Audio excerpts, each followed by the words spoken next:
अवसर पर आयोजित आज के इस कार्यक्रम में समारोह में उपस्थित प्रदेश सरकार में मंत्रिमंडल के मेरे सहयोगी, खेल और युवा कल्याण विभाग के मंत्री श्री गिरीश चंद्र यादव जी, लखनऊ की महापौर श्रीमती सुषमा खड़गवाल जी, माननीय विधायक श्री अमरेश कुमार जी, प्रमुख सचिव खेल और युवा कल्याण विभाग श्री मनीष चौहान जी, विभाग के सचिव श्री सुहास एलवाई, खेल और युवा कल्याण विभाग से जुड़े हुए सभी अधिकारीगण,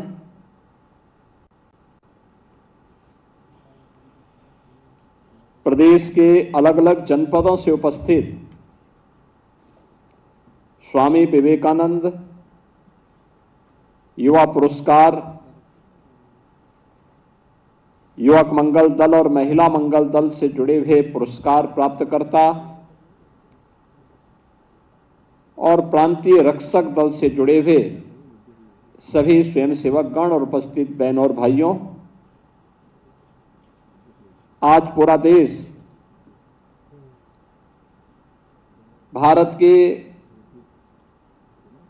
एक अत्यंत आध्यात्मिक और क्रांतिकारी गुरु स्वामी विवेकानंद का स्मरण कर रहा है। 12 जनवरी स्वामी विवेकानंद की जयंती के रूप में पूरा देश आयोजित करता है। इस अवसर पर आदरणीय प्रधानमंत्री जी की प्रेरणा से देश के अंदर युवाओं से संबंधित अनेक आयोजन हो रहे हैं। उन आयोजनों के साथ देश के प्रधानमंत्री जी का, विभिन्न राज्यों में वहां के मुख्यमंत्रियों का सहभागिता और सहयोग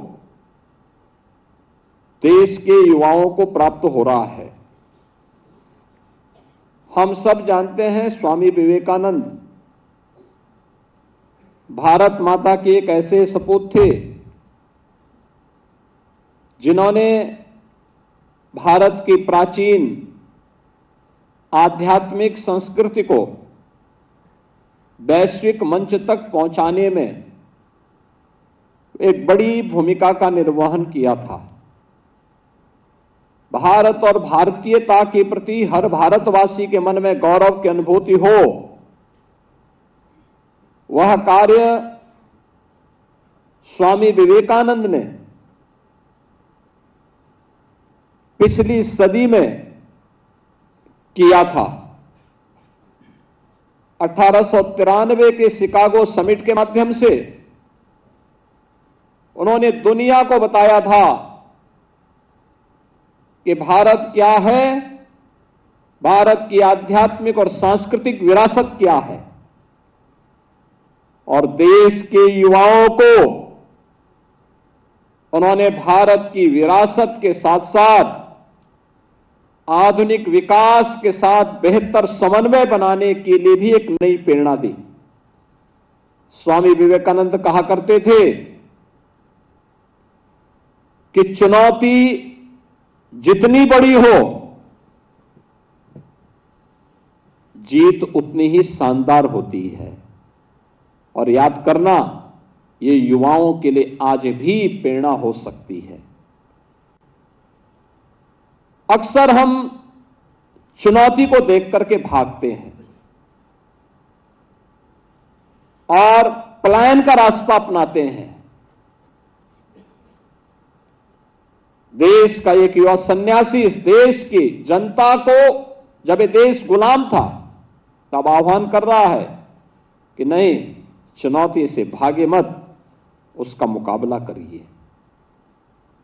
चुनौती जितनी बड़ी होगी, जीत उतनी ही शानदार हमारे लिए होगी।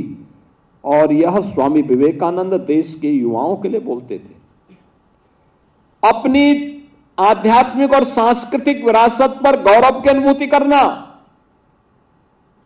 लेकिन आधुनिक ज्ञान विज्ञान से अपने आप को वंचित नहीं करना है। उसके बीच में एक बेहतर समन्वय होना चाहिए। भारत की ऋषि परंपरा,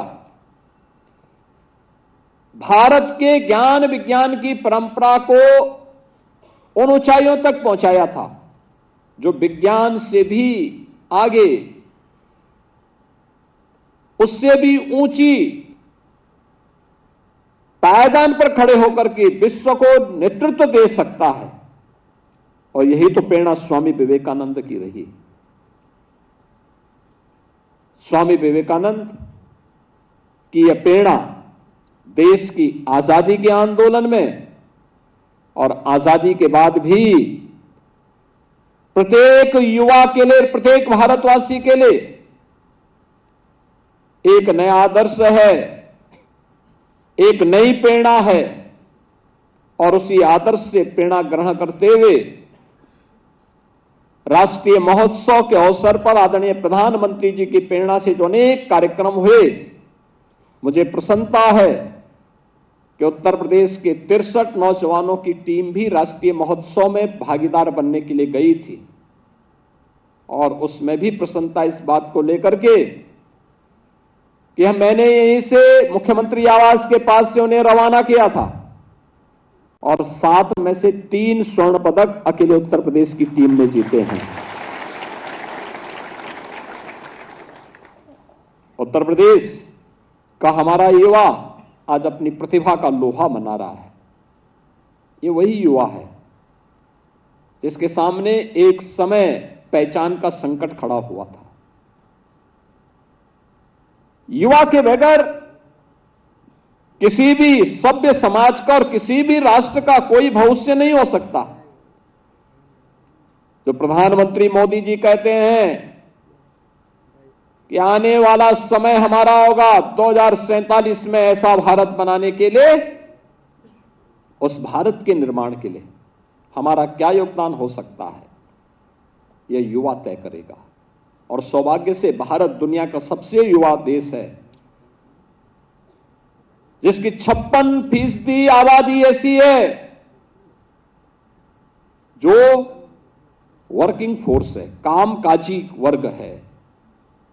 और उत्तर प्रदेश इस मामले में सौभाग्यशाली है कि भारत का सबसे अधिक युवा भारत के उत्तर प्रदेश के अंदर निवास करता है। और उत्तर प्रदेश में रह करके 56 से 60% हमारा युवा, यानी कुल आबादी का 56 से 60% युवा आबादी है। और ये आबादी भी कामकाजी तबका है। हर व्यक्ति किसी न किसी काम धंधे से लगा हुआ है, किसी न किसी रोजी रोजगार के साथ लगा हुआ है, किसी न किसी अभियान के साथ लगा हुआ है जो प्रदेश के विकास के माध्यम से राष्ट्र निर्माण के इस पूरे कार्यक्रम को आगे बढ़ा रहा है। और मुझे प्रसन्नता है कि आज जो अनेक प्रकार के कार्यक्रम यहां पर प्रारंभ किए गए हैं, इसमें हम लोग यहां आज राज्य स्तरीय स्वामी विवेकानंद यूथ अवार्ड के जो युवा थे उनको आज यहां पे मंच पर अभी पुरस्कार वितरण हुआ है। प्रांतीय रक्षक दल के मृतक जवानों के चयनित आश्रितों को चयन पत्र भी प्राप्त हुआ है। और EI एनेबल्ड युवा साथी पोर्टल का शुभारंभ, जिसमें आर्टिफिशियल इंटेलिजेंस से एनेबल कर इस पोर्टल को युवाओं को और अधिक उपयोगी बनाने के लिए इसका उपयोग किया जा सके, इसका भी आज शुभारंभ किया गया है। और इस दृष्टि से जो एक कार्यक्रम हो रहे हैं, वास्तव में स्कीम पहले भी थी, उसका लाभ नहीं मिल पाता था, जैसी तैसी पड़ी हुई थी, उन्हें कोई पूछता नहीं था। आज मुझे प्रसन्नता है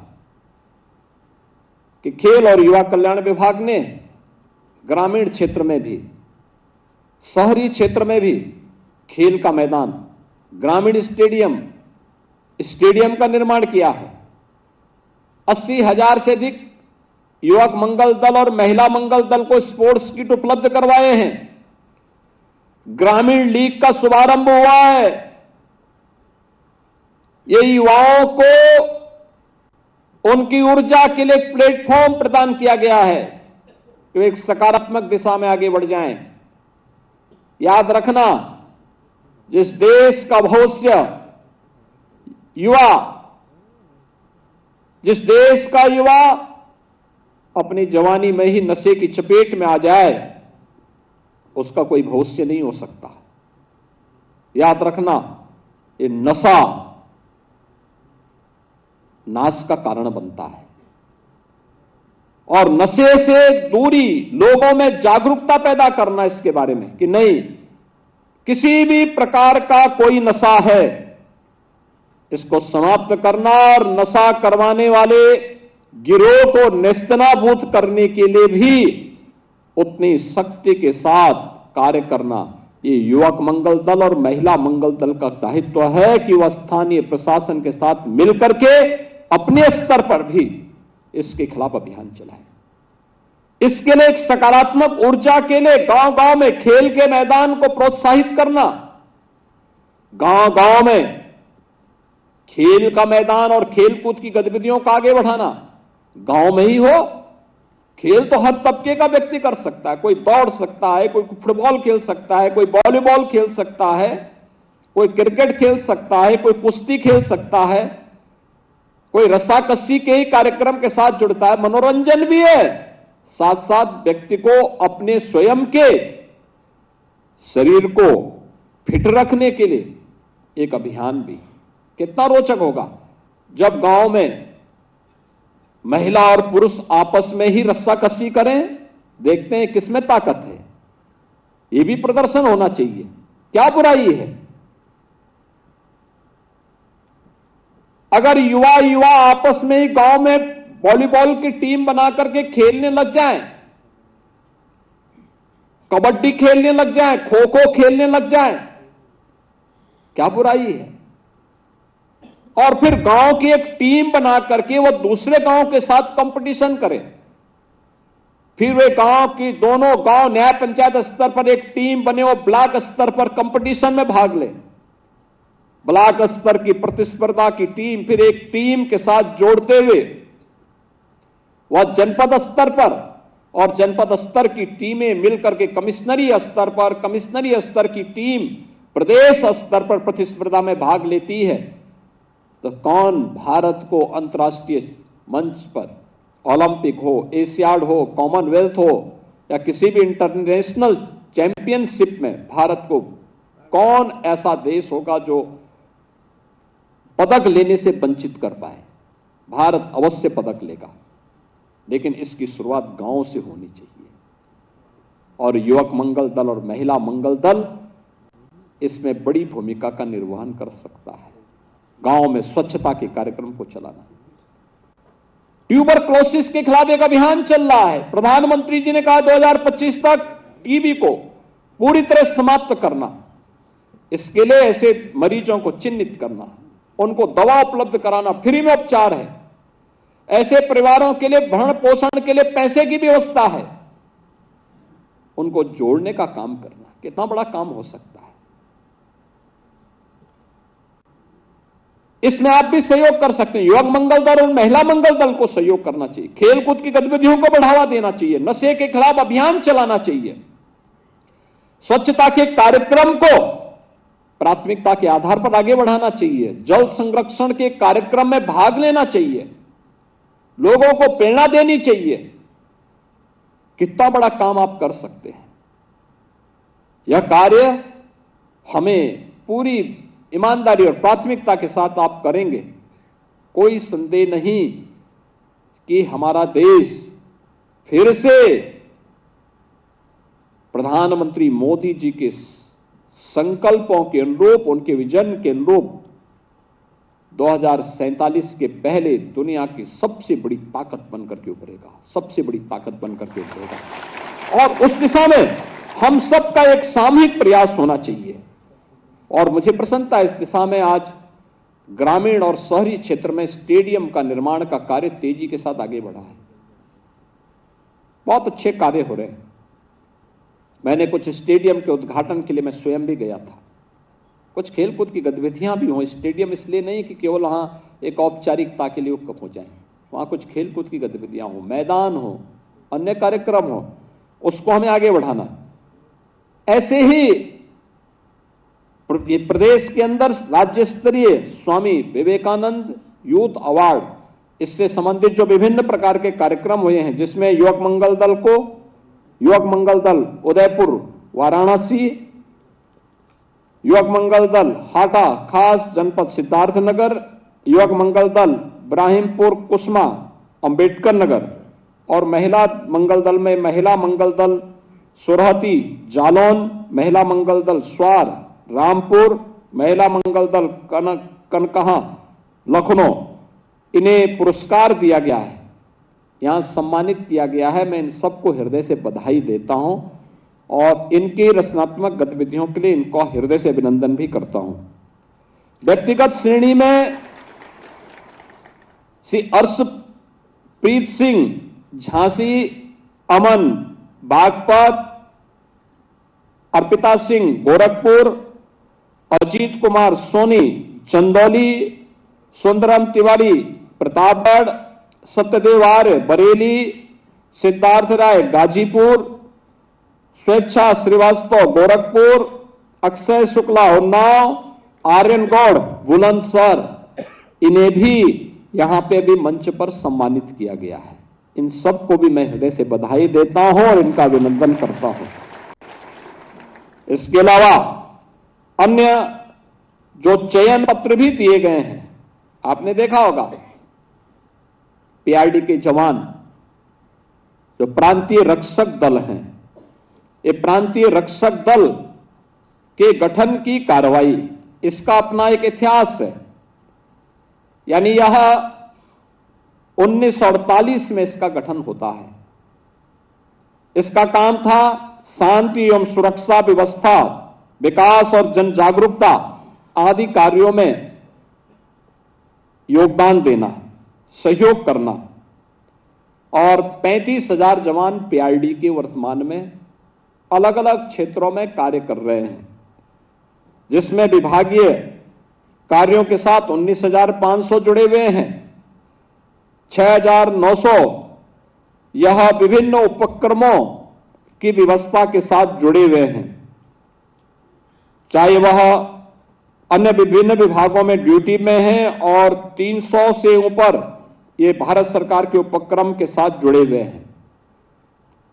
पीआरडी के जवान, इनका थोड़ा प्रशिक्षण दिला दिया जाए, इनकी प्रैक्टिस अगर एक बार ट्रेनिंग के साथ जोड़ दिया जाए, बहुत सारी जगहों पर इनकी बड़ी भूमिका हो सकती है। और जैसे इस समय विभाग कर रहा है कि इन्हें आपदा राहत कोर का कार्य के साथ भी हम जोड़ें, आपदा मित्र के रूप में भी इनका उपयोग करें।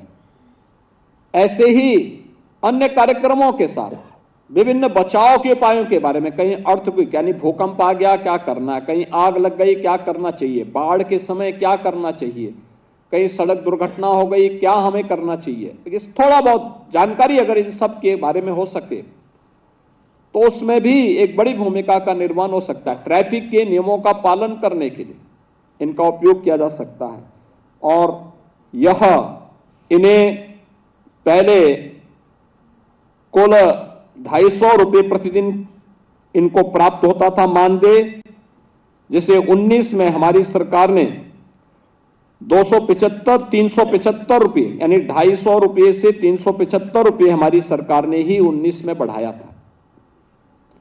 और 2022 में इस राशि को 395 किया गया। आज पीआरडी के इन जवानों की सेवाओं को देखते हुए नए वित्तीय वर्ष में हम इस राशि को 500 रुपये प्रतिदिन के हिसाब से ड्यूटी भत्ता उन्हें देने की घोषणा कर रहे हैं। और मैं चाहूंगा कि ये सभी जवान और विभाग भी उनका उचित प्रशिक्षण दें। याद रखना अगर इनका प्रशिक्षण सही हो जाए, ट्रेनिंग ठीक हो जाए, तो हमें अभी 10,000 जवान तो केवल ट्रैफिक की व्यवस्था के लिए चाहिए। हर जनपद में हम लोग एक व्यवस्था बनाने जा रहे हैं कि आपदा मित्र हो। कहीं आग, कहीं भूकंप आ गया, कहीं बाढ़ आ गई, कहीं पे कोई अन्य एक्सीडेंट कोई हो गया, तो फर्स्ट रिस्पॉन्ड उनके माध्यम से हो। ये लोग जाएं, वहां पर जाकर के अपना योगदान दे सके। लेकिन प्रशिक्षण आवश्यक है। इसके लिए क्या सावधानी बरतनी चाहिए, इसमें अगर वे जुड़ जाएं तो ये अच्छा कार्य इनके द्वारा किया जा सकता है और सरकार सुविधा देने को तैयार है। मुझे प्रसन्नता है कि अपने पीआरडी के इन 35,000 जवानों के लिए आज सरकार उनके मानदेय को बढ़ाने की फिर घोषणा कर रही है। अब आप सोचिए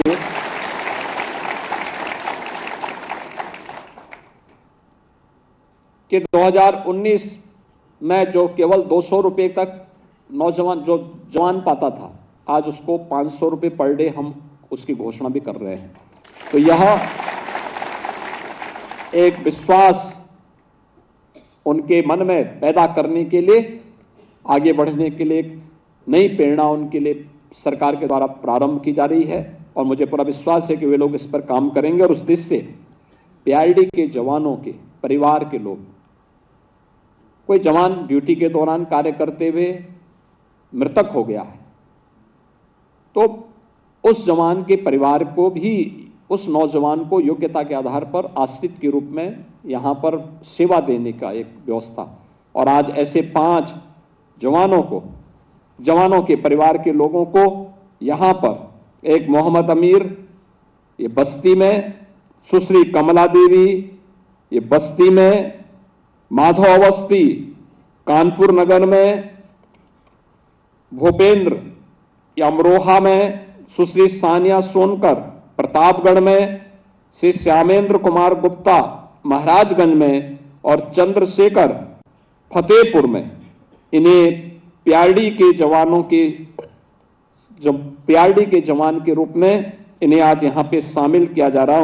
उनको इसके बारे में वे काम कर सकें, इसके लिए उन्हें ये सुविधा उपलब्ध करवाई जा रही है।